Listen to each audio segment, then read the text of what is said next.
fella contacted me, said that he was putting in an outdoor fireplace, and it was needing a mantle. He figured he could put the mantle up, but what he was needing was some corbels. He wanted to know whether or not I could make those for him. Well, I did. I have to make a template for a corbel. So I've already marked out a square on this paper, which is 7.5 by 9 3/4. This paper is not exactly perfect. It's supposed to be 1/4-inch squares, but during printing or something, they're off just a little. But I need this to be pretty close to right. So at any rate, I've marked out a square here. And what I need to do is I need to make it match this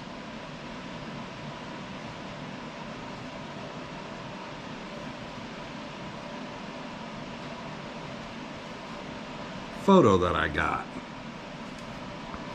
Okay. The only dimensions I have is that it's 7.5 wide by 9 3/4. I'll include this picture in the video, but at any rate, I need to go ahead and draw the details that they want for the bottom and the top and the radius in the center. So I'm going to sketch this out on this piece of paper, and I'll put you on timeline and you can watch as I do that.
Okay, so here's the plan. That's the picture of the corbel. There is the full-size template. There is the 4-inch thick chunk of cedar, and it'll be cut out this direction, and there'll be 2 of them. I'll cut one of them out up here. Okay, and the other one will be cut out down here.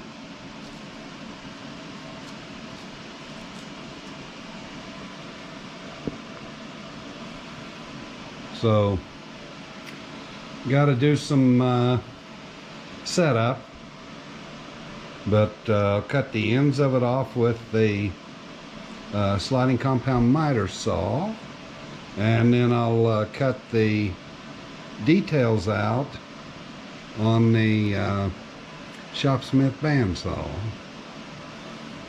I'm going to get those set up and we'll do that.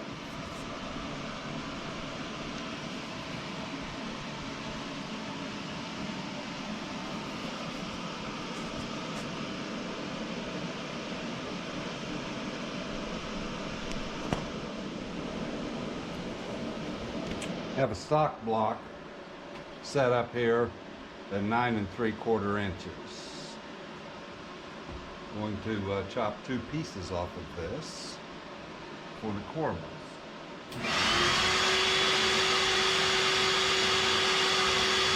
Square the end to start with.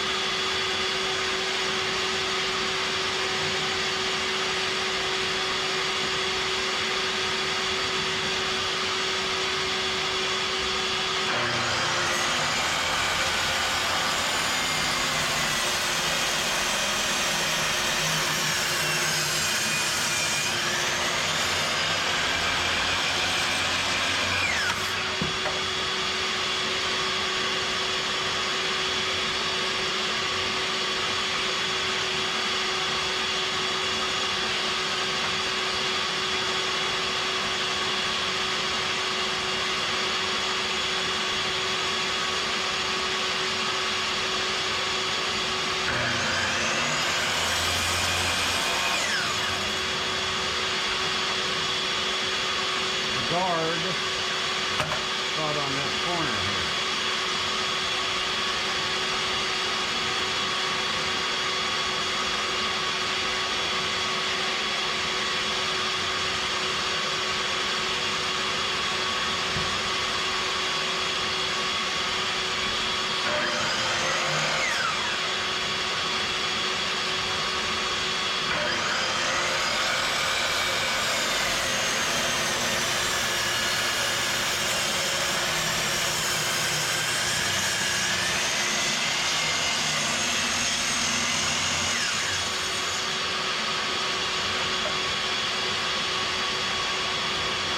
One.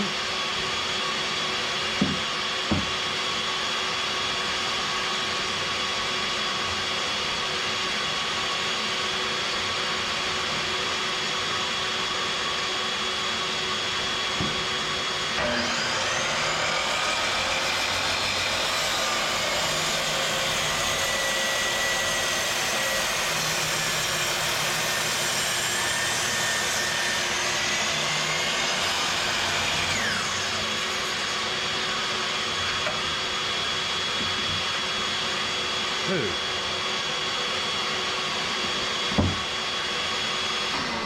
Okay. Now, see how they fit.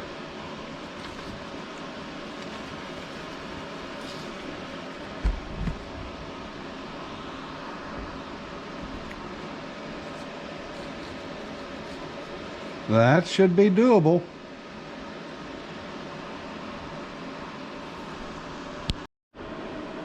One of the tricks that I learned with stop blocks is to put an angled edge on it. Reason why is because as you cut, sawdust gets deposited, and when you push against it, you want to be pushing against a point. If it's flat, it's trapped there. So now when you push the next piece up, it will make contact with the block, okay, with the point of the block, having the hollow back there and out here for the sawdust to clear out of the way.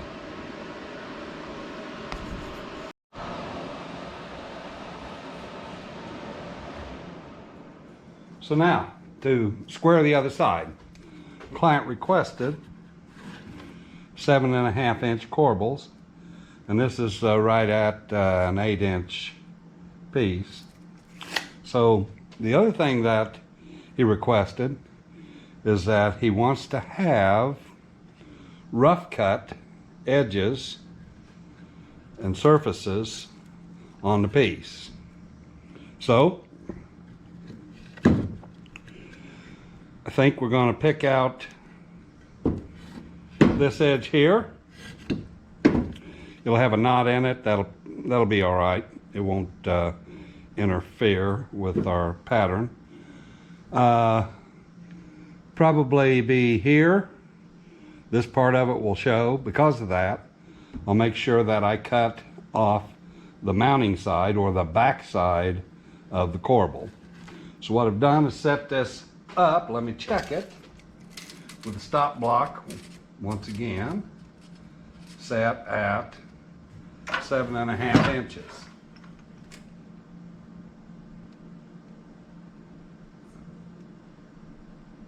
And that is right on 7.5. So I'm going to go ahead and cut both of these before I start to saw though. Let me select the edge that I'm going to trim. I think I'll leave this face. Okay. So that means that it needs to be turned this way. And the face that I'm going to leave is, well, it doesn't really matter on this one. So I'm going to go ahead and make those cuts. The face that I'm cutting off is this side here. Okay.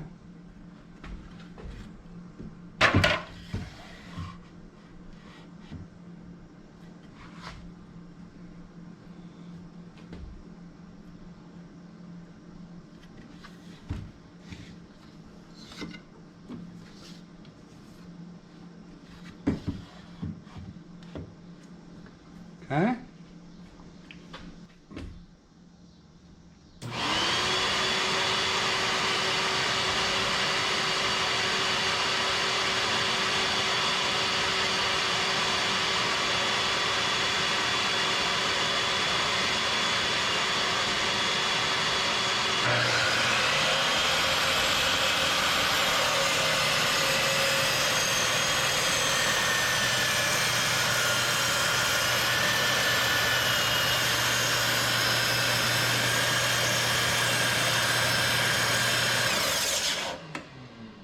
Oh, too much.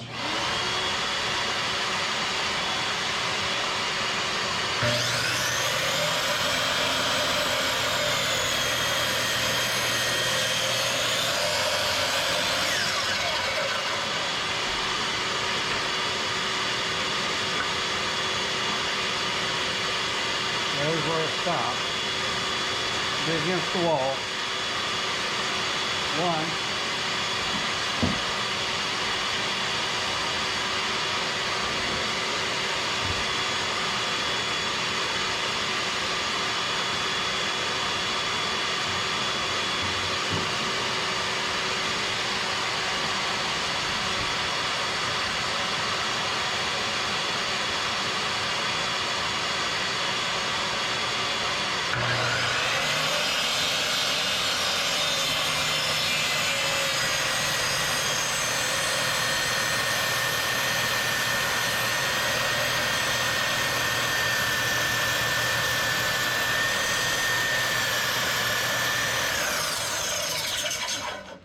Well, once again.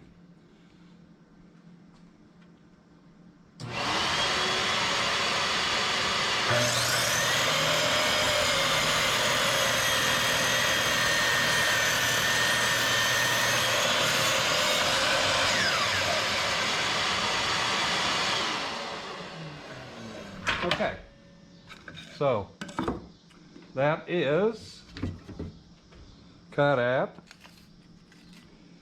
7.5 inches. Okay. The reason it keeps shutting off is because I have wired this up through a breaker surge protector okay? And it keeps throwing the switch, okay? I have it set up that way so that I won't forget to turn the vacuum on. I need to probably get a higher one. I think this is a 10 amp, and I probably need to go up to a 15 amp so that it always turns on the vacuum, because I can't turn the saw on unless the vacuum's on. Good plan? I don't know. I just don't forget to turn it on now. Okay, they're cut.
Okay, should be ready to drill.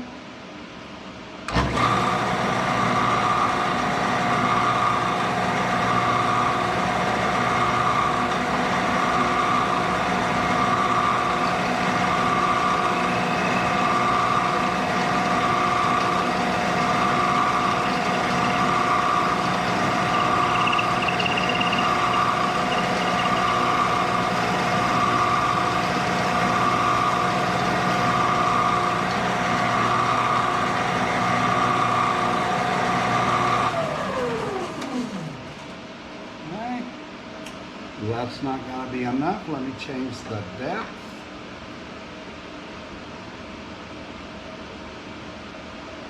Try that.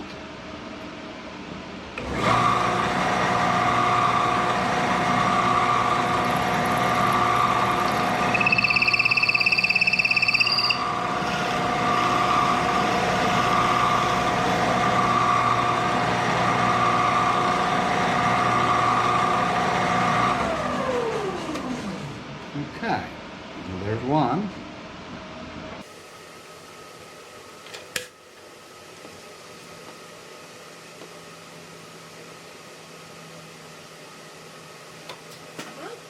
We'll do the other one.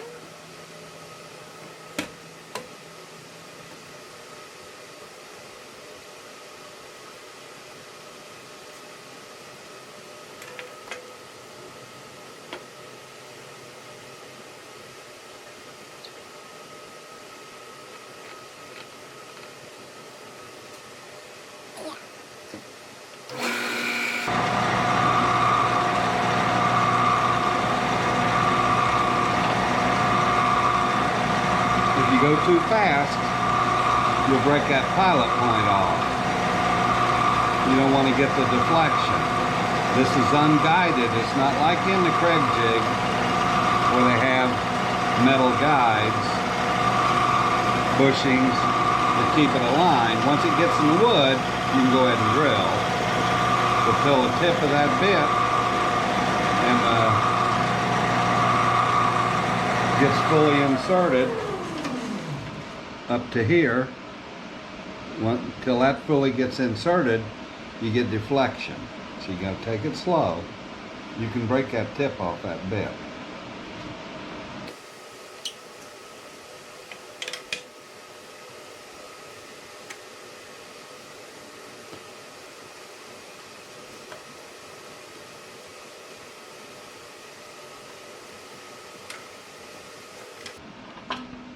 I have hole locations marked where I need to drill. I should be able to get 4 of the 8 holes here. Then I'll have to reposition the fixture.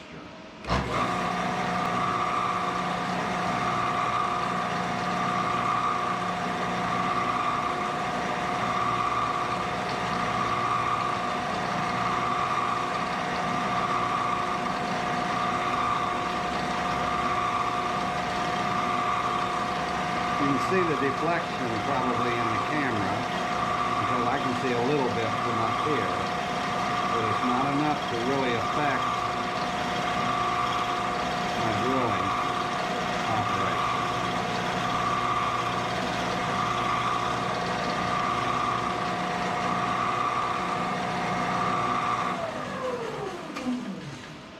Yeah, I could do this with a hand drill. Tried it before. Usually I end up breaking a point, but even so, even if I didn't, even if I figured out a way to do it just with a hand drill, the likelihood that I get them all the same depth, have to use some kind of a stop collar, and because that's on an angle, I'd have to rig up some kind of a block for the stop collar to, and no. I got this tool, I'll just figure out how to use it. Yep, one more to drill.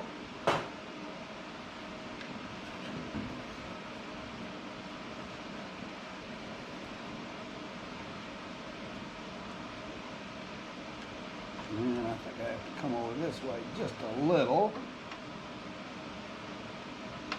Ooh, about a 30-second off. That's it right there.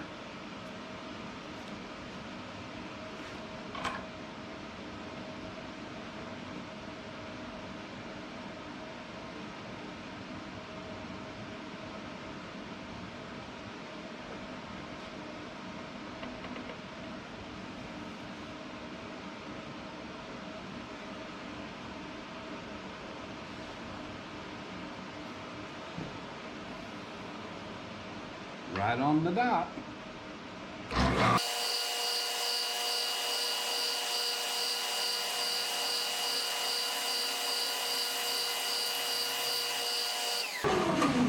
Okay, so what do I have? Well, I'll let you look in there. I think I've got about a 1/2 inch of depth in the hole. I don't know if you can see in there or not. There's some light, but that's about a 1/2 inch deep on the low side. Maybe from over here a little better. I don't know if you can see it. But at any rate, that's what we've got.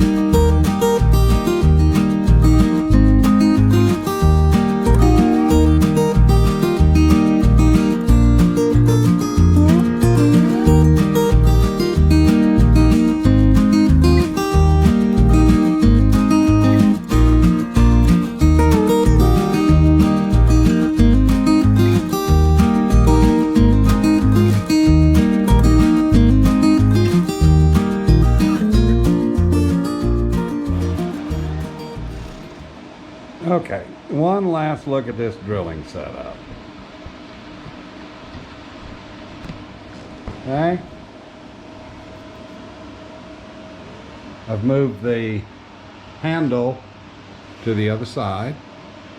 Okay, on the shopsmith. Got the speed set for low. The stop is set. As you can see, it's in the hole now, it's bottomed out. 0, which gives me a 1/2 inch deep hole. Okay. The fence is used to get the distance the same from end to end. Okay. The small clamps here keep it parallel to the fence here and locate it so that the fixture is approximately in the right place. To get it in exactly the right place, I have 2 1.5 3/4 boards here, which is what 3.5 inches of adjustment that I have. Okay, I have an angle block here screwed on, which allows me to have a parallel connection to clamp it. Okay, and then when I put the part in,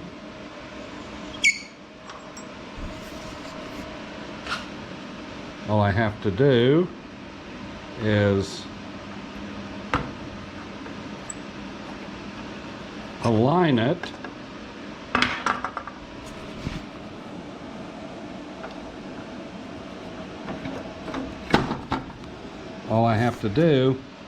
align the block to this edge right here.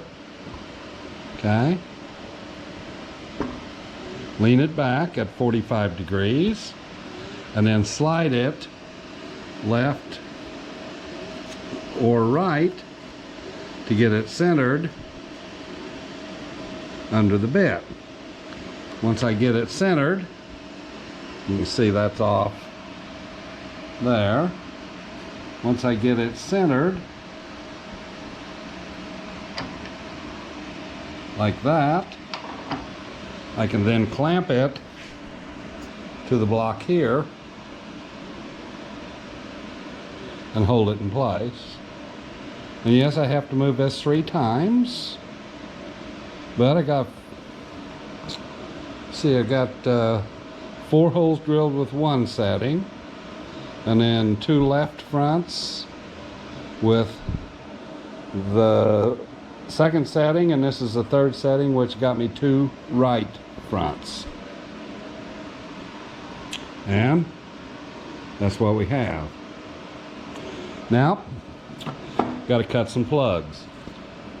Going to cut them on a 45 also, so that the grain will match whenever they cut them off after they install them. Okay, I have to cut plugs to go in them holes. And I've got this set up on the same 45-degree angle. I've made a modification to the fixture here where it's got a cradle now at the bottom to hold it. And I'm just going to hold it with my hand. I have a plug cutter installed. It's very, very difficult to start the plug cutter on a slanted surface. It tends to want to wander. So what I do is I take a little bit of this corner and put it inside. I'll go ahead and drill a couple of them, then we'll flip it over and drill the rest.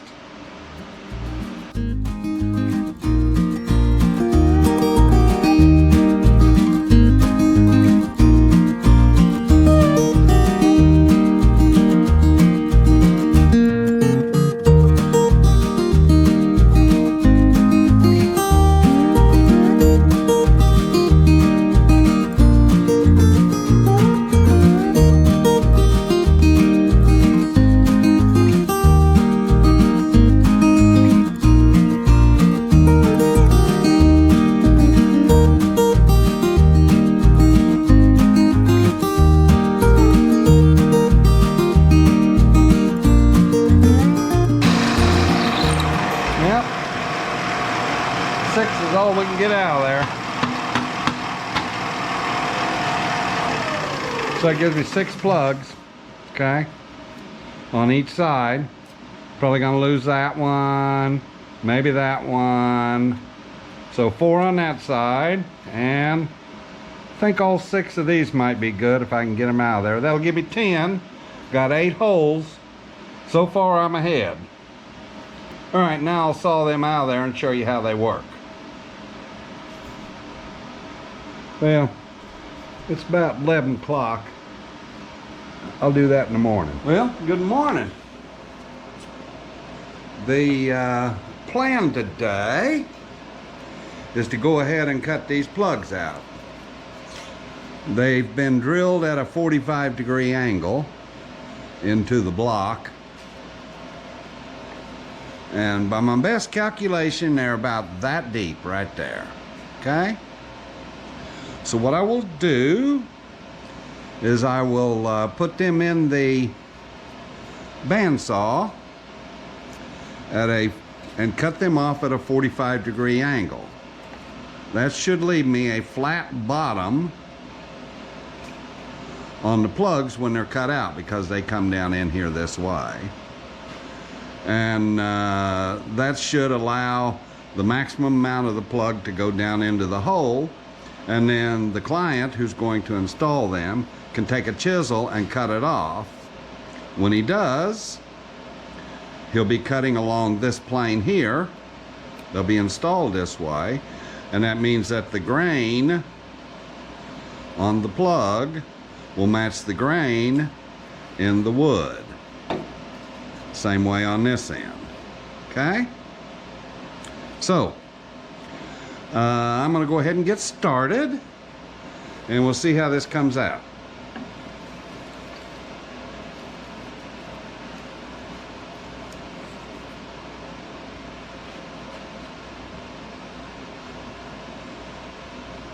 This is set to a 45, and I'm gonna go ahead and turn on the dust collector.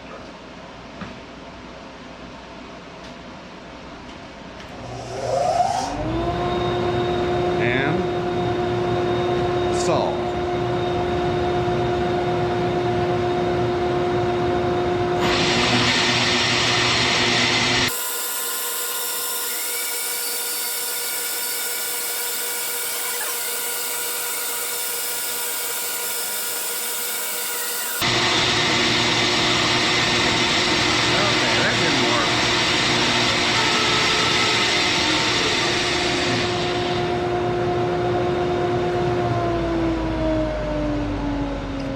The plugs aren't that long, so we'll cut the other end a little shallower.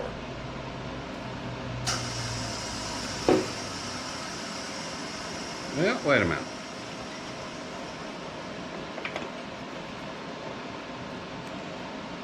Hold on. May have gotten just right where I needed to be.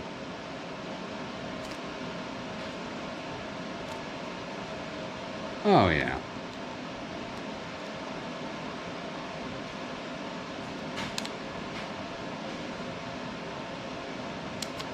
All right.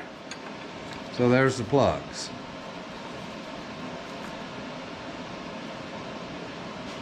Okay. So that will give me a flat bottom on the plugs. Okay. So that worked. So that's 1, 2, 3, 4, 5, 6 of them. I may have to take a little piece of sandpaper and maybe put a little chamfer around the edge of the plugs there, but I think it'll work. Cool. Let's do it one more time.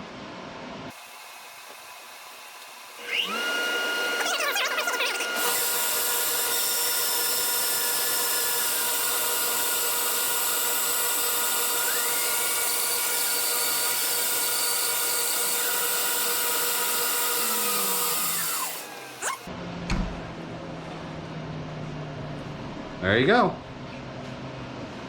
So,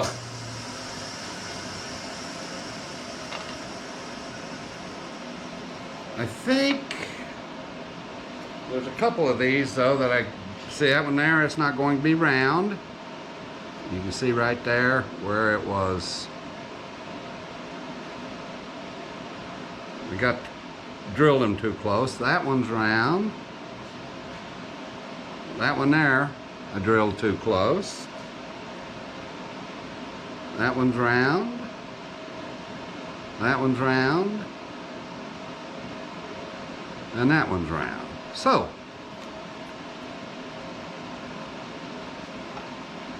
I'll show you the grain on these so you can see. Here's one here where it shows up pretty good.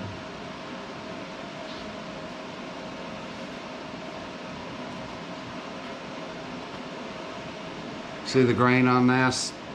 How it runs diagonally through here. When this is cut off at a 45, that will show straight grain lines like that on the other end. Okay. I think I'm in business. That gives me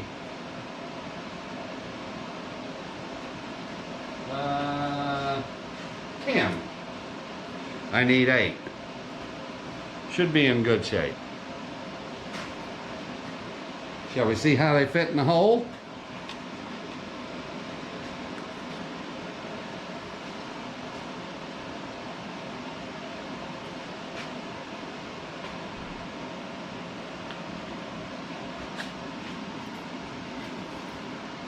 There's the holes. Okay? And the plugs should just get oriented correctly. They'll just fit in like that. Pound them in a little ways with a hammer with some glue in it. And when they're cut off, shouldn't even notice that they're there.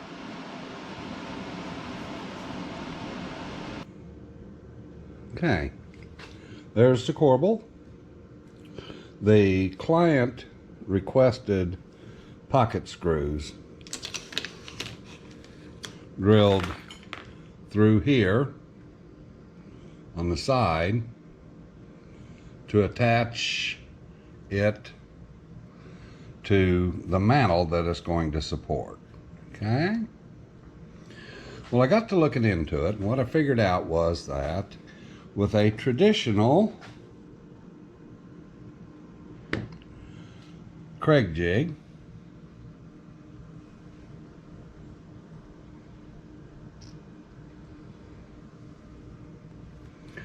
the setup would look something like this. The bit would go in like that.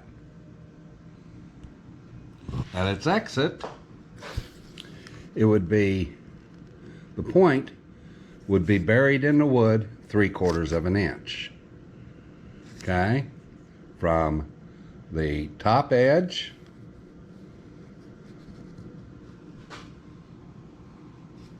Yep, let me see if I can turn it the other way.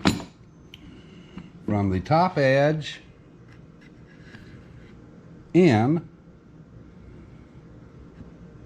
would only be 3/4 of an inch, where the screw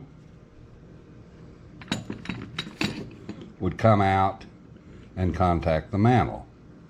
Cedar is a softwood, very soft wood. Good chance it would split. Okay.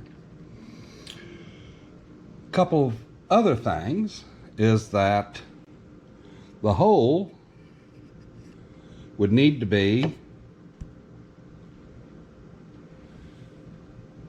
2 3/8 inches from the edge back along the side. That meant that it would be back in this area here. The hole would be back in this area here, very close to the edge of this feature here. So what I decided to do instead was to not use a Kreg jig and to make holes that were 45 degrees. You see, a Kreg jig is 15 degrees. The hole is very shallow and dives in like this. I used 45 degrees so I could dive in like this and get a bigger bite. So here's how the comparison is. I'll show you. This piece is drilled with the Kreg jig. This hole was drilled with the shopsmith at 45 degrees. Now, what happens if I take this hole and I move it on that line and come straight up? You'll see that the top of this hole is almost at the edge of this feature. Okay? Then put that back up there again, you can see it. Maybe not the best way to show it,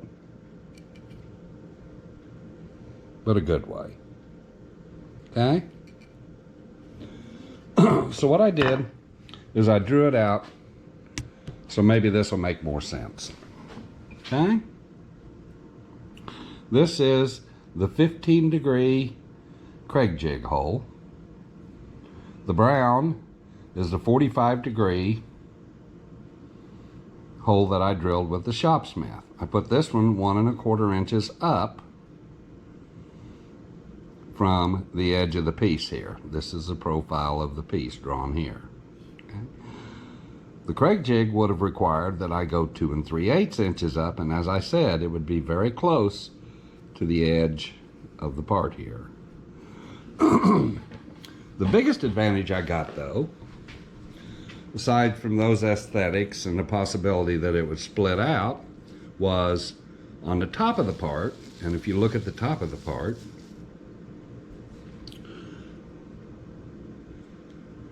looking at it from the front, and this is upside down, the mantle would be along here, but the 15-degree would come down here and the hole would stop about right here. Okay, and then the screw would penetrate through the wood and contact only 3/4 of an inch from the edge of this part right here. By going 1 1/4 up and going at a 45-degree angle, I was able to get a penetration at 1 1/4 in. Okay.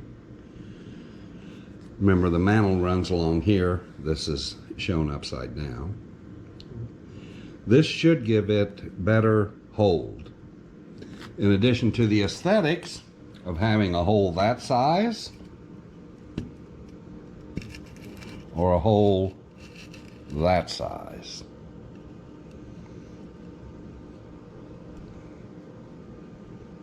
Hope that answers the question as to why I chose not to just use the Kreg Jig. I gathered up the corbels and the plugs, took them to the customer. He took them out and installed them under his mantle. Sent me these here pictures. I think they came out rather good. What do you think? I really appreciate you stopping by. If you don't mind, would you go ahead and poke that like button? Thank you.